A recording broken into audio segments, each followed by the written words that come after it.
gonna handle this, and then we're gonna get into that. You know what I'm saying? All right, don't.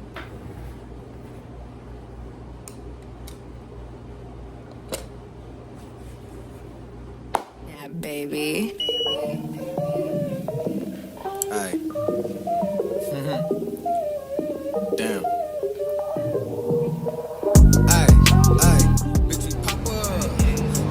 Yeah, so I gave her that monkey D, and that's calling me the Pirate King. You know what I'm saying? Who really running shit? It's not us. Ay, ay, bitch, we pop up. Who really running shit? It's not us. Ay, ay, bitch, we pop up. Ay, ay, we don't just walk the shit, we talk. Me and all my niggas solid. If you got a problem, we can solve Good it. evening. Welcome. The games, we ain't How you with the doing? talk. Either you bout it or you not.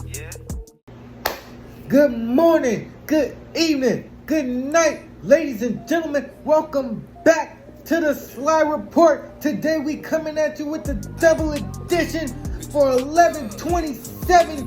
Whoa, back up. 11/28 and 11/29. That's what we doing today. So without further ado, let's get into it. So, start this chapter kind of where the previous chapter left off, with the gang. They all together, the East B5 release, and they are getting their bearings on their surroundings. They're trying to figure out where they're at, and also recapping how they came across one another. Zoro especially recounts how he followed the noises and the smells to find the noises, more so to find Luffy, who was already beating up the ear guy. So there's that. But then they're also commenting on where they could possibly be. Usopp specifically drawing attention to their clothing, though it's being of like Elbaf design kind of. The fact that it fit them is also strange. And Nami calling attention to the environment and saying how everything is pretty much made out of these blocks.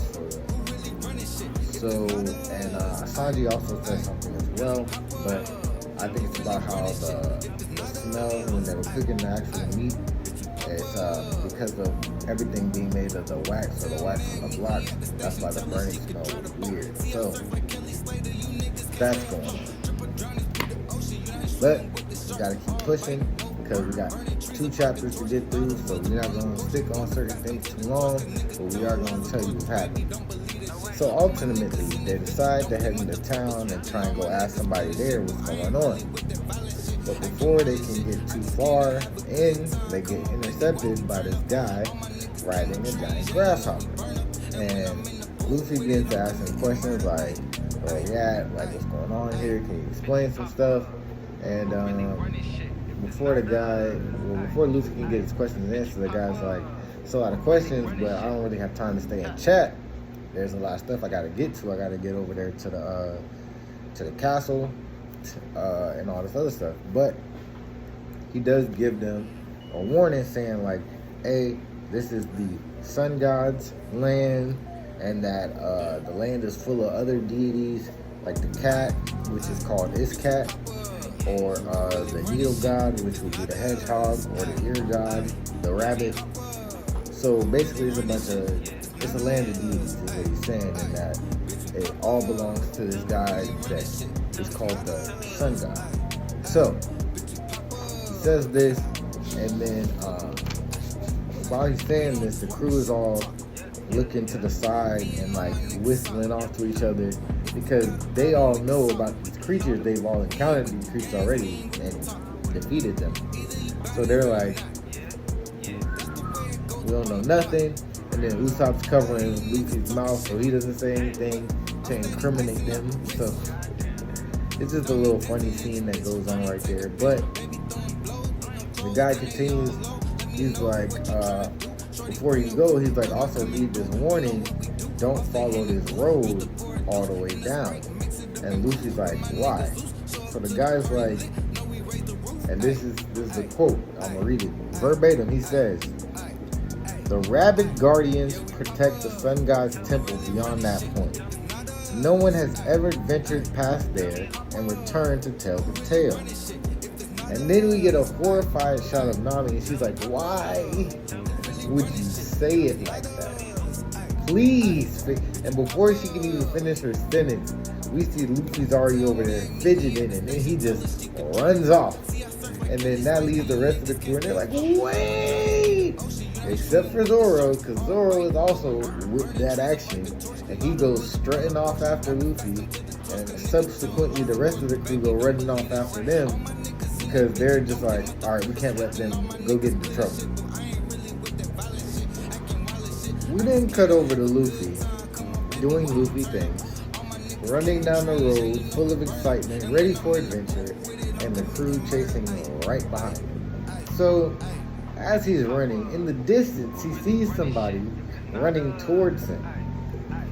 And at first he's like, it's not a problem, I'll just dodge them when I get close.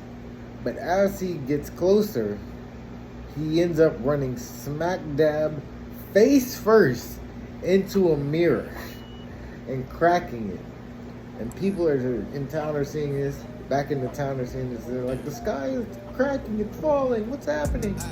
But as it turns out, the crew discovered they're in what basically amounts to a play area that has been walled and mirrored off for somebody else's enjoyment. And on the other side of this mirror is a giant room where they find Chopper, who has been collared and he's crying and he needs help, but they free him, Zoro frees him, but it's just the fact that they're now in this giant room and they're like, well, what are we gonna do now? Like, what's going on here?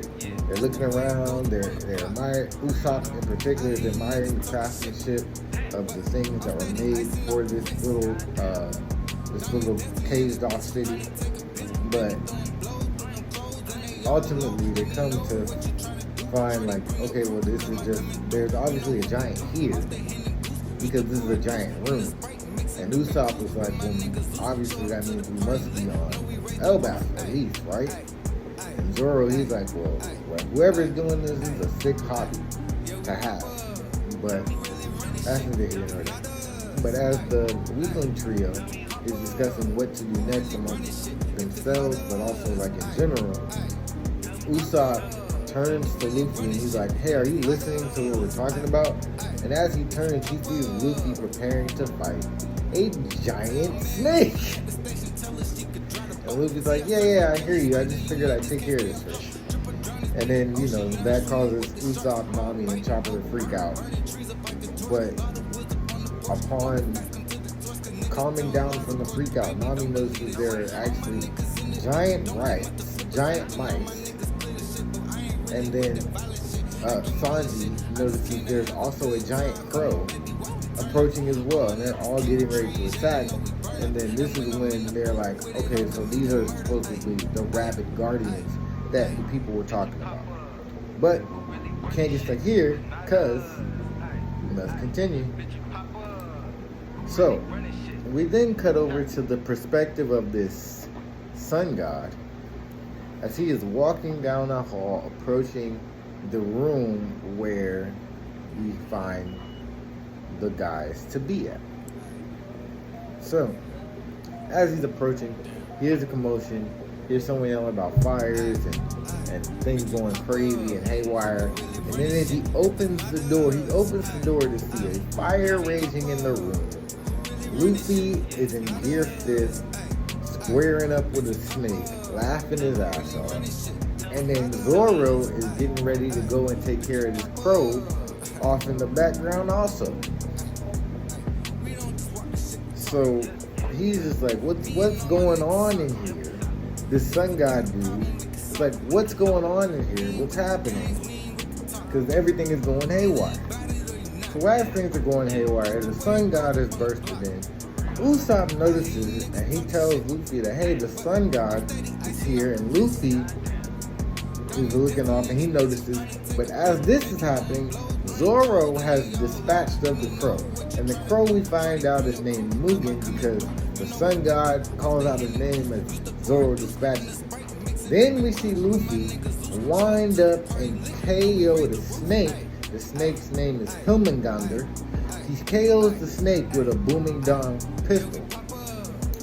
So the crew, they have KO'd the animals, they get back, they escape back into the block town, and as soon as they get in there, Zoro sees the cat Iscat, and they basically bully the cat into helping them run away from the sun god. So now they're riding the cat as the last page of the chapter, chapter 1128, ends with the sun god bursting into this play area, this block town play area, chasing after them, being like they're not going to escape. So they're going to pay for what they've done type shit. So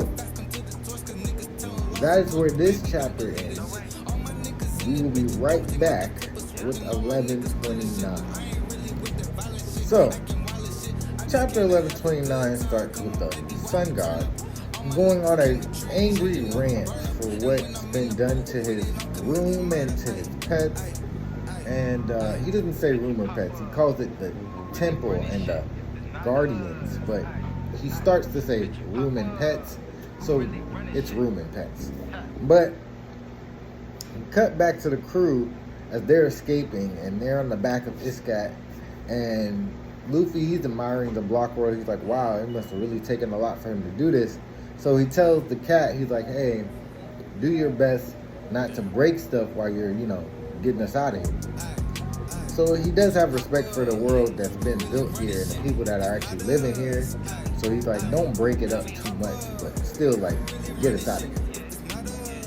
So Nami, who previously had grabbed the map, a layout of the room, had memorized it, and she's telling him, hey, I got the map.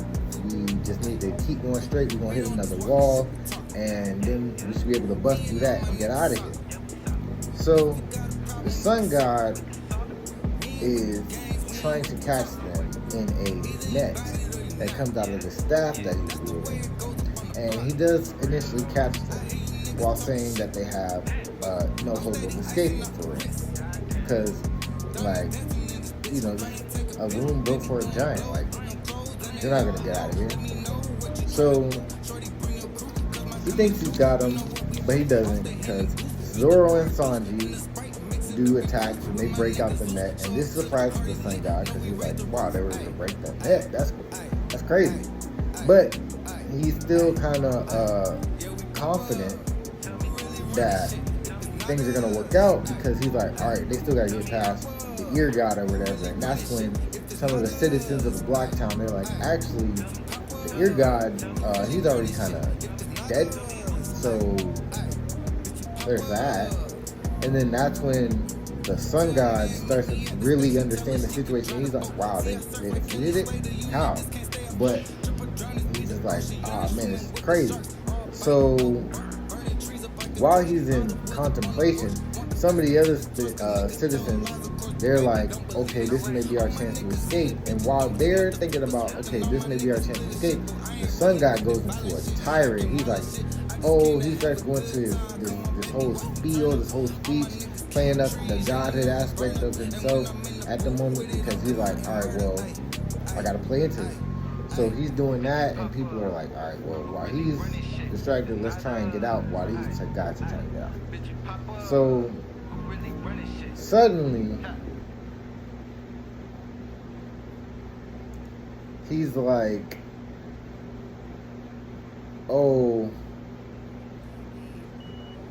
Haruden may have recognized you, but I don't. So let's see what you do next. And as he says that, there's an explosion from Usopp attacking the other side of the glass, the mirrored glass that's in front of the wall, and causing an explosion. And he does blow through the glass, no problem, but the wall is a bit too sturdy for him. So the sun god begins speaking again, delivering a monologue on fate and folly and how it's all, tied up together, and by living the crew out, by calling the crew out by name and surprising them with this and saying, he was so happy that they came, and then he calls them out by name. It's surprising, talking about, he knows us. And while this is going on, Luffy is preparing a mini Gear 4 attack to break through the wall. So let's just pause right there. I know I don't want to focus too much on things because I am trying to get through this for y'all, but gotta pause right there because in the previous chapter, Luffy calls out Gear 4 and people were talking about, oh, how is he doing that? That's a mistake, an error. But turns out it's not, and Luffy can now just use Gear 4 in different parts of the body. Okay. It'd be like that. So, as this is happening, Nami is talking to Usopp, and basically she's setting up something that's going to happen in a couple seconds, really. But she's like, oh, well, he's going to get what's coming to him, talking about the sun god. And she's talking to Usopp and also to Sanji. Sanji's like angry, crying. She's like, it's not fair. How did he get to see and I didn't get to see? And it's just a funny thing. But Nami does say that divine retribution is going to strike this thing. So, I believe it. But we can't get stuck here. We must continue. So, we then get a mini flashback from the sun god's perspective, and we find out that this is Road, a member of the new giant warrior pirates. And this is how he knows who Luffy and the gang is. So basically, what happened is Mugen the Crow picked up the Sunny and brought it to Road. And Road found the Straw Hats, and at first he was surprised. He's like, I thought the giant warrior pirates were supposed to be escorting them. And then he put two and two together, and he's like, oh, they must have passed through the sleeping mist to get here. And that's why everybody was knocked out. But now he sees this as his opportunity because he himself doesn't acknowledge Luffy. His captain did, and since his captain decided to become a subordinate, he is now a subordinate of Luffy, and he doesn't like that. So he sees this as his chance to now be in control of them. So that's what he does. And he also has this weird perverted crush type thing on Nami. So he just sees it as a win-win. And then at one point, Nami starts to wake up and he hits him with some more of that sleepingness. And then he decides to, enact his plan. And now we cut back to where we're at. So,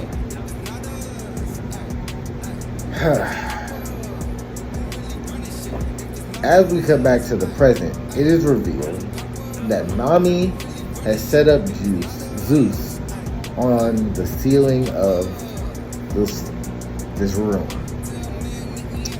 She asks Zeus if she's ready. Zeus like, yeah. And Zeus strikes this nigga with lightning, a thunderbolt of divine retribution.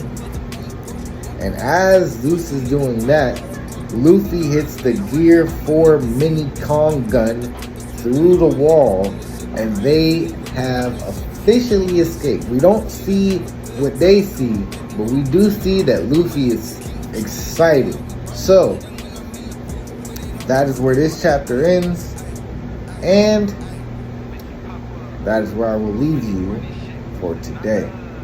We have the next chapter coming out, and then there's going to be a break, so there will not be any slide reports until the break is over. But do not worry, we do got the Dan Let's Talk coming out tomorrow, and then we also have another Dan Let's Talk coming out next Wednesday as well. So I'm gonna try and keep that going. Usually I like to, what I was gonna do is space it out like every other week, but since we're getting a couple break weeks with One Piece, I'll be able to work on that. So we might be able to get 2 or 3 more of those out before One Piece comes back, and then we'll go back to the every other week schedule until we're fully caught up with the manga, and then we're gonna go into Let's Talk Dan for each chapter. So thank you for joining. Don't forget to like, comment, share, subscribe, all that good stuff. And yeah, we'll see See you next time. Peace.